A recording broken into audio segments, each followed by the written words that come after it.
Hi, I'm Bran, and I love Lifetime Christmas movies. I'm Patrick Serrano, and I am a Lifetime movie expert. I'm Dan, and I despise Lifetime Christmas movies, and this is the Deck the Lifetime Uncorked podcast.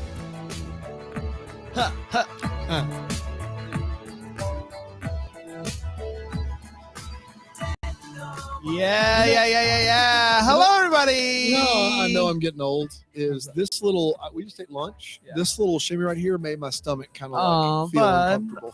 Sorry. So it's time to call it. It's time to call it a day. But you looked great. You can send, in lieu of flowers, send a donation to the ASPCA in my honor. There you go. You're supposed to wait 15 minutes before you get back in the pool, guys. That's right. Bring it back. Man, I've heard so many. What was it for you? Did you ever have that rule growing up? We didn't go to the pool, but I've heard your rule.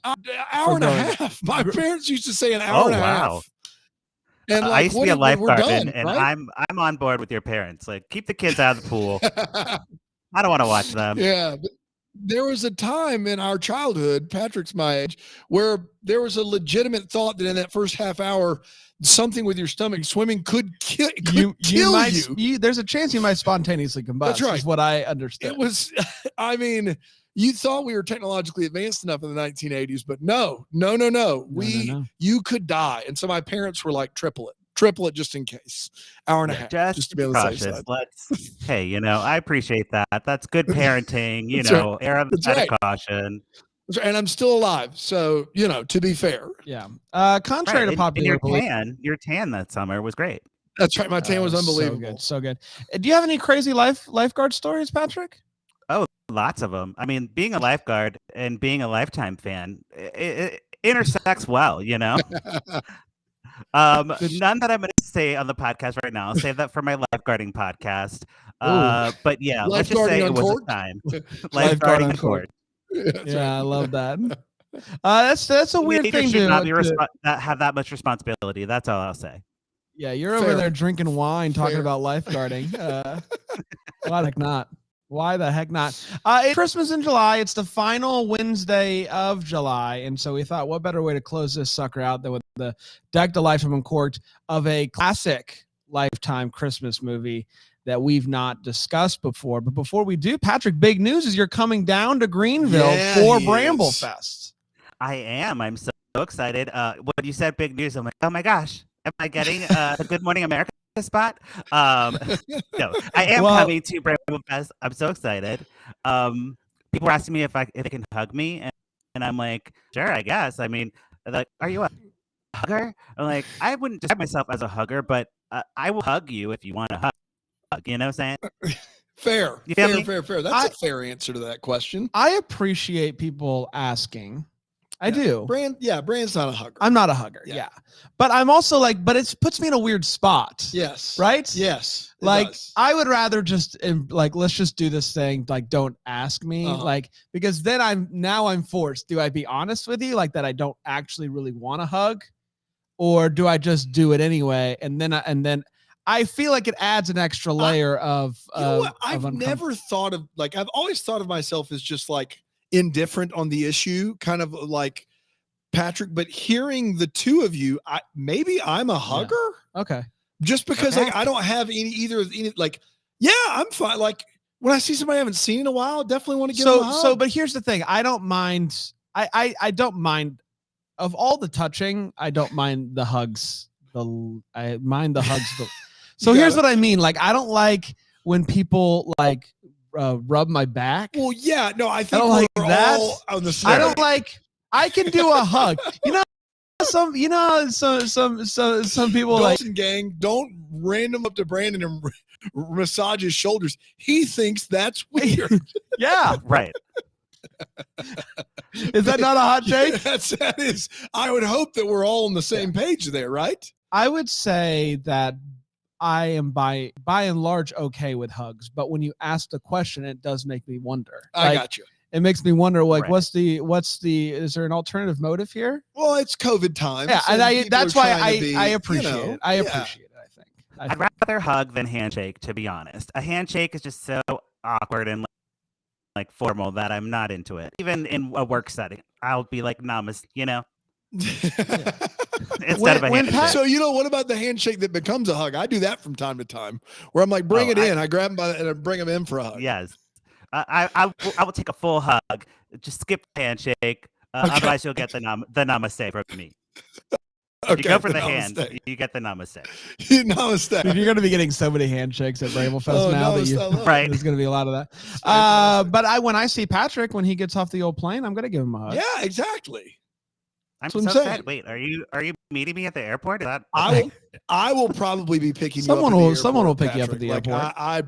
Alonzo, Jax, and Patrick. I do all the. I'll pick. You'll probably get to ride with me. Patrick. He'll have he'll wear a hat. I will not wear a hat. He'll wear a little hat. Yeah, no, he's gonna wear a hat. This is so exciting.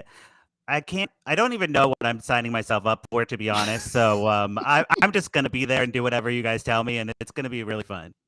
We do have a live Deck the Lifetime Uncorked on the schedule. We do right now. So we do. So that would be a lot of fun. This the three of us just doing it live in front of a group. My fear is that it's going to be like Melissa Joan Hart when you guys told me Melissa Joan Hart was at the thing and no one came.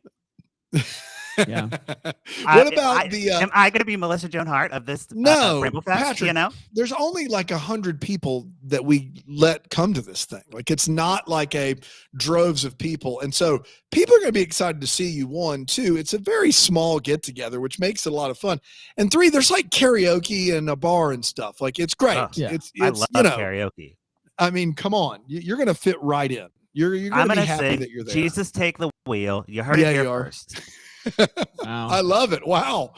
Do you have you been to Greenville before? Never, ever. So I'm so excited. This is big. It's a little less windy from what I gather. A little less windy. A little warmer. Yeah. A little warmer. You're coming at peak time, late August in Greenville. That's when the weather's real primo. Oh boy. What morons planned this event? God. Well, who was like, let's do August? Well, it's a tough spot to be in, Brand. I don't know if you know. We went through all this rigmarole. I don't ever want to do it in August again, but that's where we landed. So we're doing it. Well, yeah. So back to that Good Morning America opening now that with Panda leaving, we have not addressed the issue with Good Morning America. I'm just putting my name in the hat that I would like to move down to do that. You want to move down to Greenville and just hang out with us all the time, Patrick? Come on. Yeah, I'll be a hologram. I'll be a real person. I'll be whatever. I'll do anything. I'll be a hologram. I'll be a real person. That's the spirit. Let's talk about The Flight Before Christmas. This is from 2015, but I've heard about this movie a good bit since then, rumblings of it over the past few years. Is this considered to be a classic?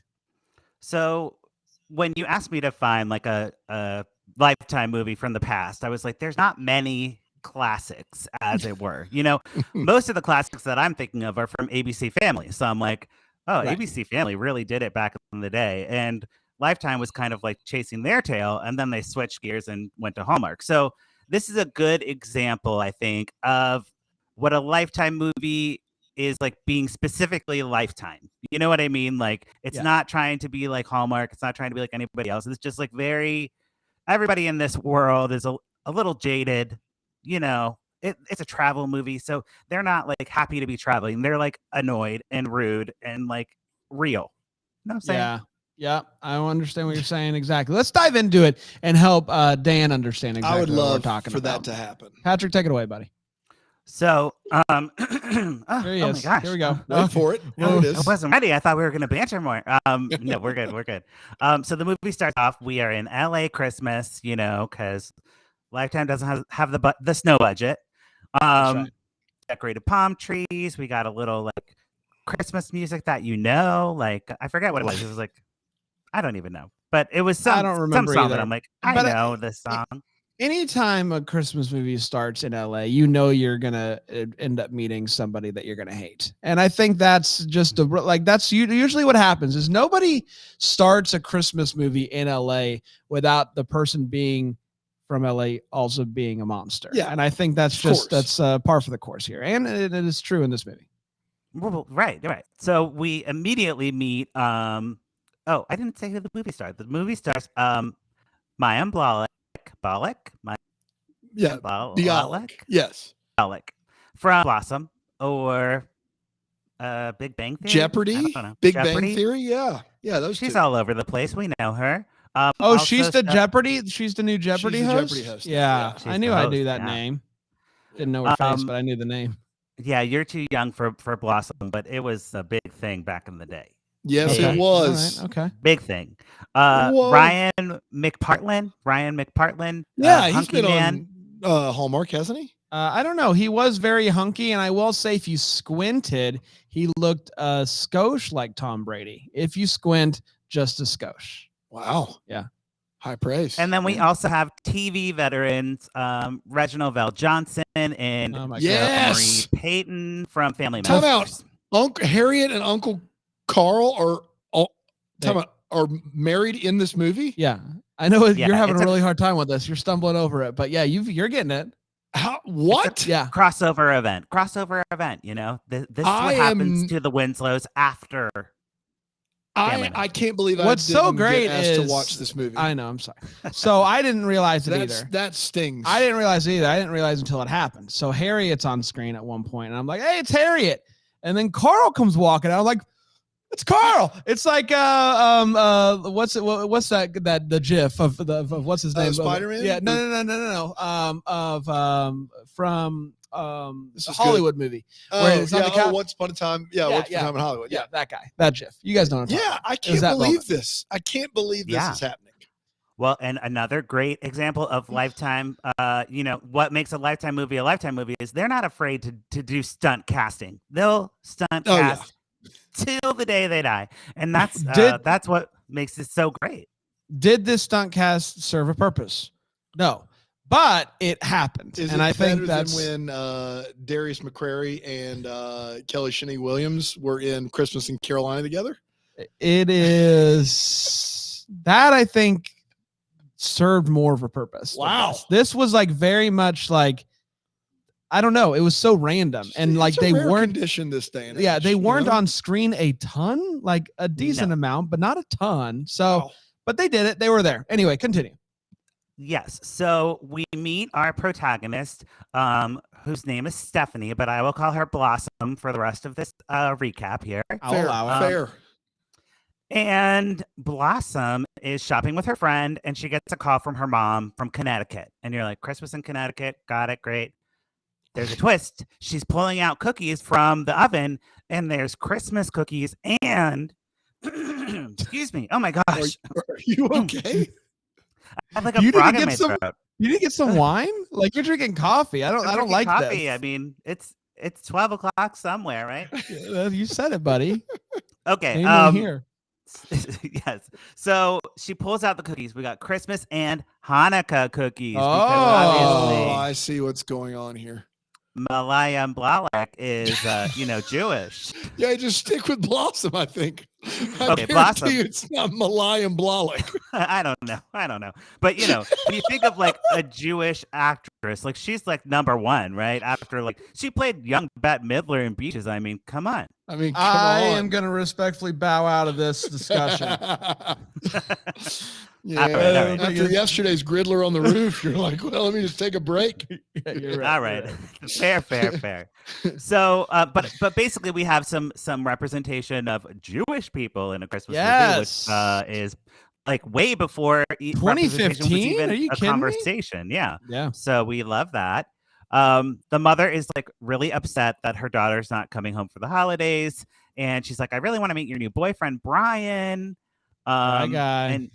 And she's a Jewish mother, so she can guilt trip like nobody's business.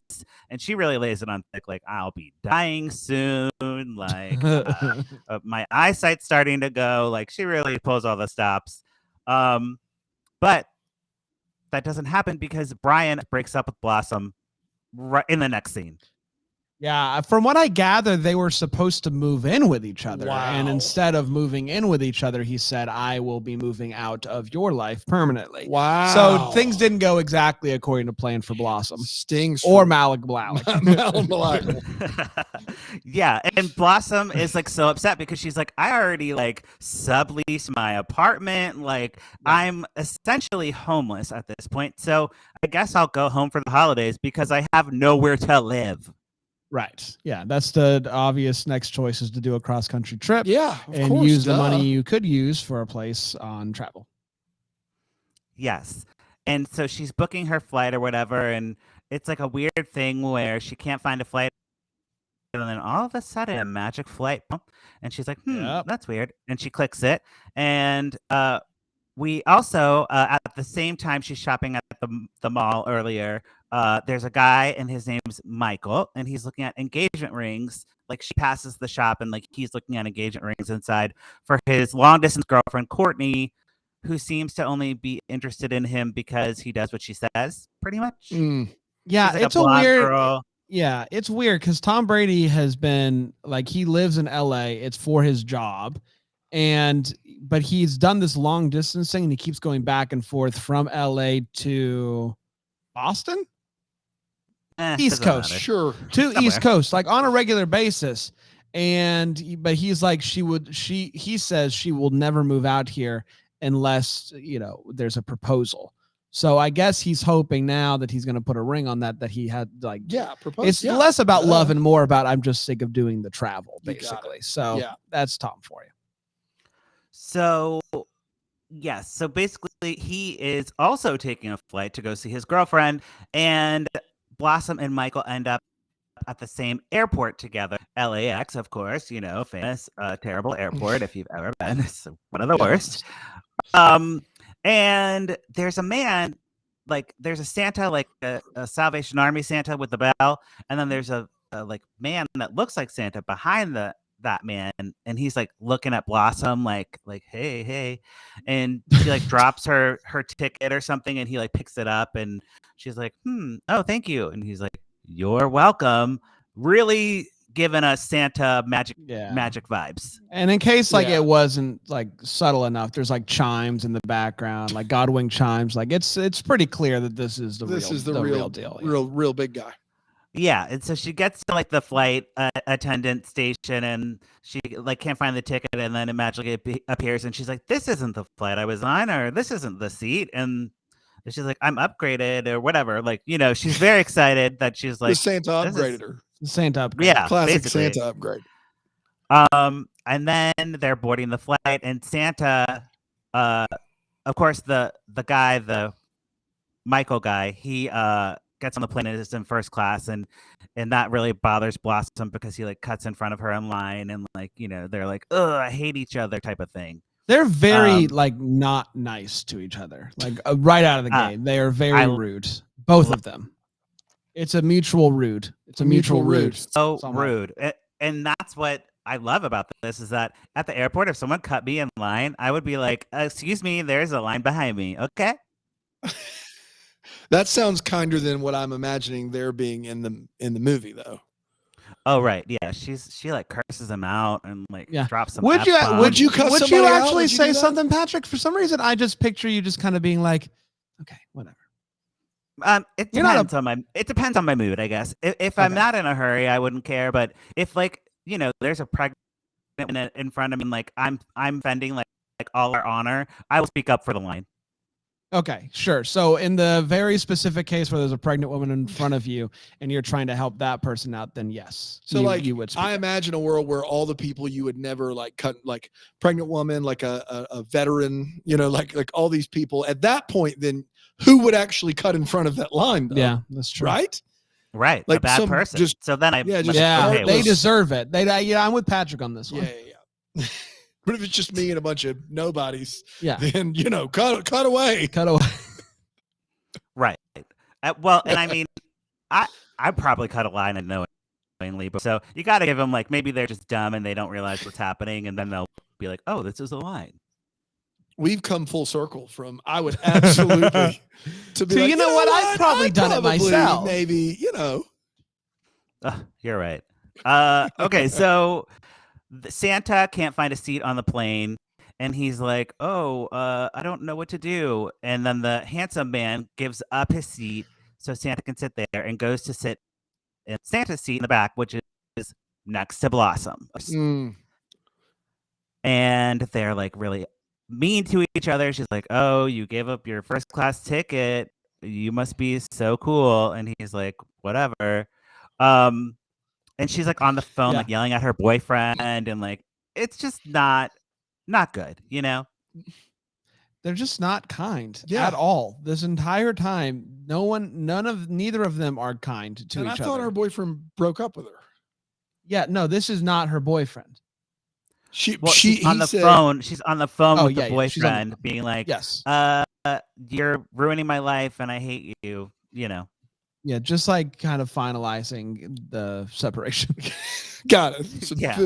Just some paperwork. I'm gonna send over some paperwork. Expect that later. You're dead to me. Of course. Standard proceeding. Yeah. Of course. But they hit some turbulence, and we get the accidental hand grab, which you know, love that. And he's like, "Don't worry, I fly all the time. It's not that big of a deal." And then it like really goes crazy, and he's like, "Oh yeah, it's going down. We're going down." Going down for real, yeah. So they're diverted to Montana. And the flight alternatives aren't great. Like the airport's packed. It's a holiday travel. And Michael and Blossom are stuck in this small town. And they spend the night in the airport trying to like figure out travel arrangements and avoiding one another. But that damn Santa is back again. He gives Blossom a number for this inn. He's like, "Oh, my friends own an inn in town. You should stay there." And so Blossom calls. She gets like the honeymoon suite, and she feeds for Michael, and she says, "You know what? Do you want to come with me? Because I feel bad that we were fighting on the plane, and we almost died, and you know, you should have a nice place to sleep for the night."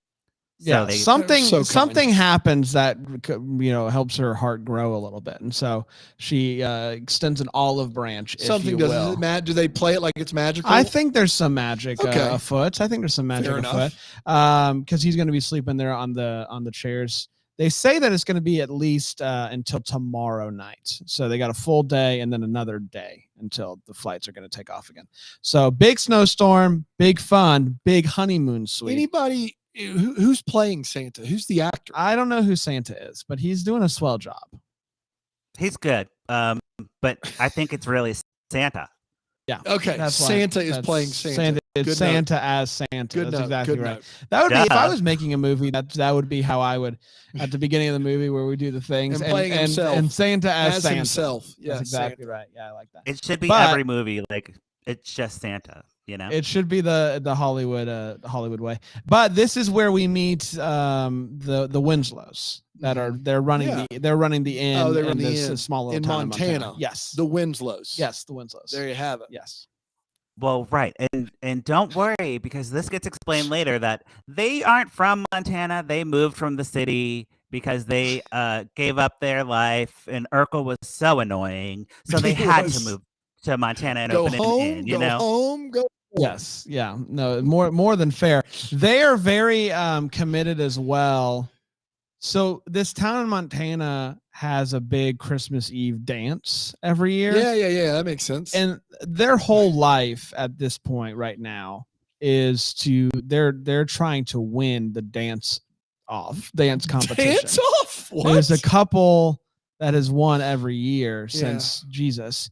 And they're trying to finally win. And so we see them a couple times practicing their are there judges? I don't know. We don't understand really the logistics, but just know that the Winslows are very committed to winning the Christmas Eve country dance off. It's not like a dance off where like you're competing for the best moves. It's endurance. So who can last? Oh, it's a marathon. It's long boy. Yeah, that's exactly. Yeah, that would have helped a lot, Brian. Yeah, you said a dance off. It's a dance off. It's not a dance off. Well, once you're done, you get off. Yeah, it's a dance. It's a Golden Girls episode. There's a whole Golden Girls episode about it. So you know. So the next day they stay at the hotel. It's fine. The next day, Blossom is like in the shower getting ready. She comes out in her robe and she's like, "Don't look at me." And then he goes in the shower and he's like naked and wet and walking around on a towel. And he's like, "Yeah, my body's great." And she's like, "Yeah, it is actually pretty." Can I just say how uncomfortable that scene was? Because she very clearly was uncomfortable with the arrangement really to begin with, even though she invited him. But like he opens up the bathroom door because he's got to go tinkle tinkle. and she's like in a robe, but she's clearly very like, oh gosh, no. And then he comes walking out after a shower, shirt off, just strutting and stuff. Like, my guy, he had to know what he was doing, right? He had to know what he was doing. This wasn't like I thought all guys had their shirts off all the time. That's how I understood it. No, this was a play, right? Well, if you're watching the movie for, reality, but this is Lifetime. We're here for the hunks. So we're here for the hunks. I'm like, it's hunk time. I'm ready. In my brain, I went catatonic, and I just was there just looking at his bod. I will say better bod than I expected. Better bod than I expected. Better bod than expected. Okay. Well, because he's wearing like dress clothes like most of the time, and like it's hard to gauge, It's hard to gauge what's underneath what's underneath that tie. You know what I mean? Totally. And Lifetime's not afraid to be a little horny, Oh yeah, never. That's their motto. Not afraid to be a little horny. Yes, just a little bit. Just a skosh. So they go get food. The meal is flapjacks with hot chocolate and marshmallows because they're on vacation. That's right. That's right. They walk around town doing like holiday cheer things. There's like a fair and carnival games, and it's basically a catalyst for them to talk about their childhood and like growing up in LA and the work-life balance and all that stuff, Blah, blah, blah. Yeah. And they stop at a jewelry store, and he mentions like buying rings for Carolyn. But he also is like, long distance relationships suck, and like, I don't really like being in one. Yeah. Which Blossom's like, okay, well, why are you in one then? That's right. If you don't like this relationship and you never enjoy talking to your girlfriend, why are you trying to buy a ring? Why are you trying to propose? And you speaking the hard truth, I think, in this moment. Well, only like you could to a stranger, right? Like, that's they exactly met right. each other. So if I were to say that to like my best friend, they'd be like, what the hell? But if it's just some random person, like, it seems like this is not good. Right. Because they're not going to take it personally. They don't even know you. Don't even know you. Yeah. They could take it personally, but So another storm rolls into town, and they're trapped there for another night, which means they get to stay for the dance-off or the dance marathon. And we don't actually stay at the dance-a-thon very long because, no one cares about who wins. I guess we don't know who wins. Like a Hallmark the movie same would have stayed there. couple's been winning every year, Brand. Yeah. So we don't ever find out who wins? We find out who wins. Okay. Good. We do find out who wins. Maybe I missed it. Well, the Winslows come home with the trophy, and they say there's a new winner in town. It's a very brief thing. Okay. I missed it. I'll be honest. I was probably looking at TikTok or something. How dare you not have your full attention on this masterpiece? This 2015 movie? I mean, come on. I've seen it before. But it gives Blossom and Michael a chance to like really like go deep down and like have a serious conversation. And he's like telling her like the excitement of the relationship has worn off, and like they debate like what makes a good relationship, like what would he feel like in a good relationship. And basically he tells her like, I think that they should have chemistry, and like that Blossom deserves to have like a fairy tale romance because she's such a good person, and she went out of her way to get the in for him, and they almost kiss, but they don't. Man, things are escalating quickly. Well, when you're in Montana, there's not much. That's the Montana magnet. That's what they call it, the Montana magnet. It attracts people together. The dance marathon and the magnet. That's exactly right. Those are the two Montana things I got magnet. going for them. No doubt. Yes. So they separate from their almost kiss, and they're freaking out. They get advice from the old black people. That whole trope. Well, we hate that. But at least there was some backstory with the Winslows, and the Urkel of it all. So I'll give it like a C plus. With the speeches, like they were nice. Like there was some good advice, like life can surprise you. Another thing of advice was loyalty is important. but it's not the same thing as faith and love. Wow. Listen, Reginald Vell Johnson can give sage advice speeches better than just about anybody. I mean, we got to hear a truckload of them on Family Matters. That's right. Like, he can deliver that speech. I mean, like, he's a pro at it. He's a pro. He is a pro, and he's also. And you get that feeling watching it too. You're like, these actors know what they're doing. They're good. Yeah. And he's also. They don't make him like they used to. They don't make. He's now a champion dancer. So he's a champion. He's got a trophy to back it up too. So Chad Michael Murray could never. Chad Michael Murray could never. Okay? Could never. Accurate. That's accurate. You hear that, Chad? We're throwing the gauntlet down. Good luck. Good luck, Chad. Good luck. So Blossom and Michael practice their love speeches to each other, and Blossom goes. She like knocks over a briefcase and sees an engagement ring in Michael's bag, and she's like, "Oh no, he is gonna propose."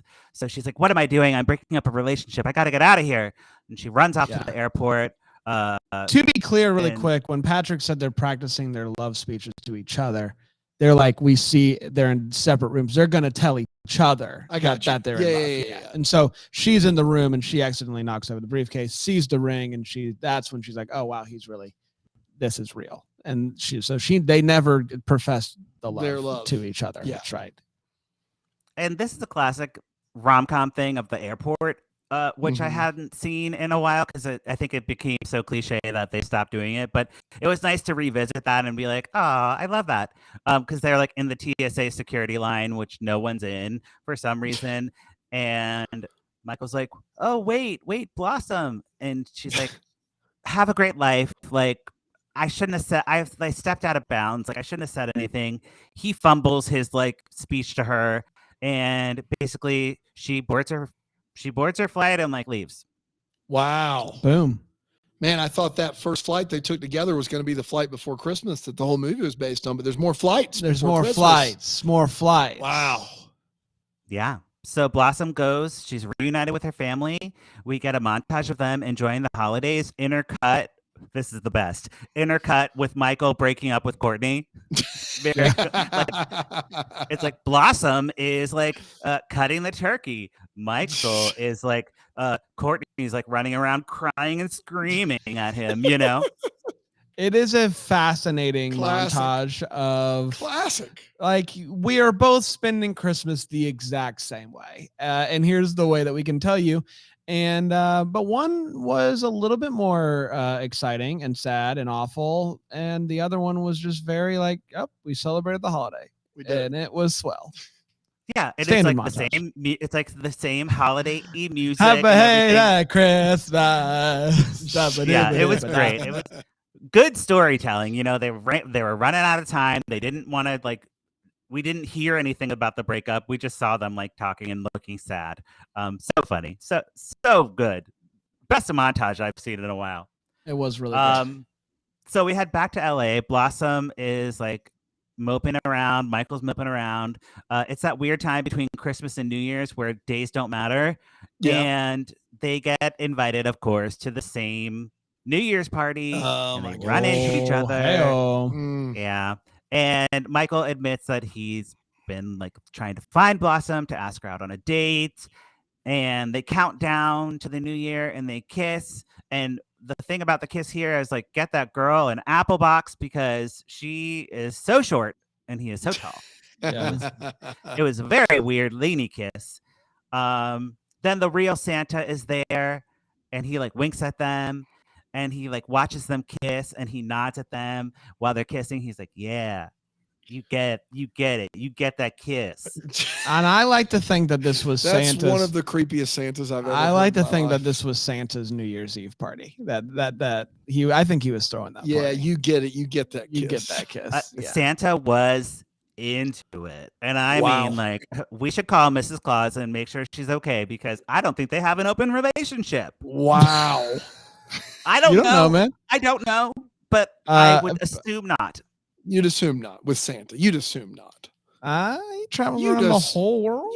But here, come on, the timing of that. Yeah, that's true. That's true. Come on, be better. Brian. Yeah. Kids I'm sorry. It's Santa's on the up and up always. unless he's going down the chimney. I Got him. also looked up, is the guy that plays Santa in the movie named Noel Nicholas? Is that what he calls himself? Sure. He's played by Brian Doyle Murray, which is a very big name. That guy's in Groundhog Day and Christmas Vacation. He's in some Hallmark movies too. He's a big deal, guys. Okay.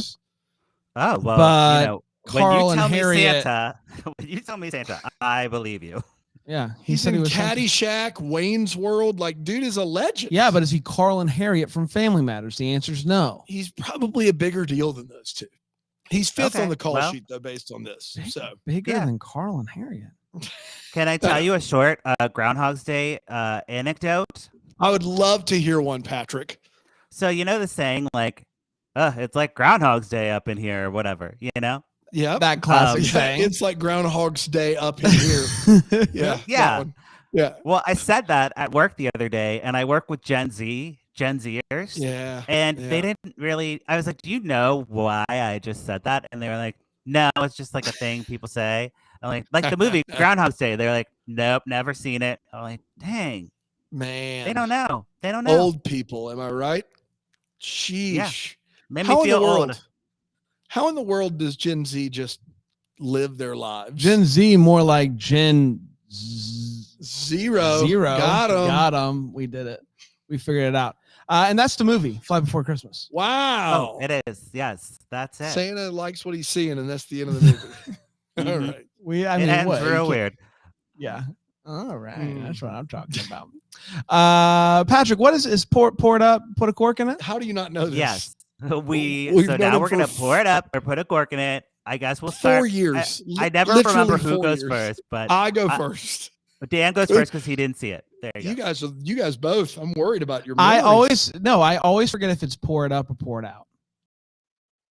Like I'm pouring it out for my homie. Well, and it's a monthly thing, you know, where we gotta like get back in the groove. Yeah, so this is a tough one here because it sounds god awful. Just really, really bad. Mayim Bialik and Ryan McPartland don't do much for me. But on the other side of that coin, Carl, Harriet, and Brian Doyle Murray, all of which stop with the Brian have a guy. lot of like sage wisdom and advice and can give great speeches. And so I'm torn here. To be clear, Santa doesn't give any real speeches. Okay, whatever the case may be, I can't put a cork in a movie where Carl is giving speeches. Sure. That's where I am. This movie sounds terrible, but Uncle Carl is out there giving speeches. I can't not have Carl Winslow give a speech. I got to pour it up. I'm sorry. Yeah. You know, I had a tough time with the fact that Santa is ruining relationships. Like he's pulling all of the strings to break people up. Yeah. Because he sees two strangers that he think would be better together. But it's also for that reason that I'm going to pour this movie up. I love a good strangers that end up meeting and then hating each other and then turning into love on the road, stranded somewhere. So big fan of that. This movie was wild. There were a lot of things I just didn't see coming, and it just kept happening. And also montage of the century towards the end of this movie. So lots of things that I had a blast with. I don't love the way that Santa did what he did, and I didn't like how much he enjoyed it. We can't question his methods. We can't question his methods. That's exactly right. Are we to say, like, of course, the guy is going to be happier with the girl than the ex in Boston. Like the ex in Boston was miserable. Like we get it, but I didn't like it. It made me feel a little bit icky. But that's Santa for you sometimes. So overall, pouring it up, and that's the way that I feel. Patrick? Yes, he sees you when you're sleeping, and he breaks up your relationship. So there you go. You know the classic song. It's just the lyrics. I didn't change them. So this movie, let's think about it from a 2015 brain. Why it's a Lifetime classic. I think it's because it sticks with like very Lifetime themes. It's not afraid to be like, yes, we're having a relationship like break up and have that relationship be not so great. And for the time of 2015, all this stuff is pretty like not par for the course yet. Like the hallmarkness of it all with the the kind of tropes that we have fallen into. This is all kind of fair game at this point in time. So you got to give it up for that. This is Blossom's only Blahnik, her only her only movie. Manola Blahnik, is that what you said? Manola Blahnik. It's her only Christmas movie that she's ever done. She produced it. I think she was wise to get out of that track. You know, she didn't. It's kind of like the faded TV star of yesteryear coming in, and she was like, "I tried it. It was not for me. I'm going to move on to host Jeopardy in 20 years or whatever. It is. Not 20 years. 6 years. Or 6 years. Yeah. I don't know math. But yeah, somewhere in between 7 and 20. Right. But I think it was a good attempt. She's not necessarily my favorite leading lady, but the material was well written, and I thought it was a fun movie to check out if you can. It's a triple pour it up. It's a triple pour it up. Hey, we did it.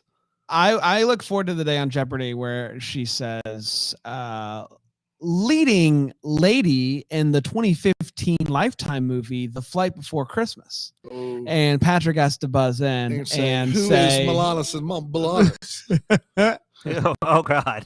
Yeah, I'd be like, do I have to spell this correctly on the little pad? You. Who is you? Who's you? Who's you? Who is you? Who is you? That's exactly right. That's my next song. We did it, everybody. That's exactly right. Who is you? Who is Blossom? Who's Blossom? Blossom. What a blast this was, and what a blast it's going to be next month when we do it all over again live in front of an audience at Bramblefest. You're not going to want to miss that here in Greenville, South Carolina. Deckthehallmark.com/fest.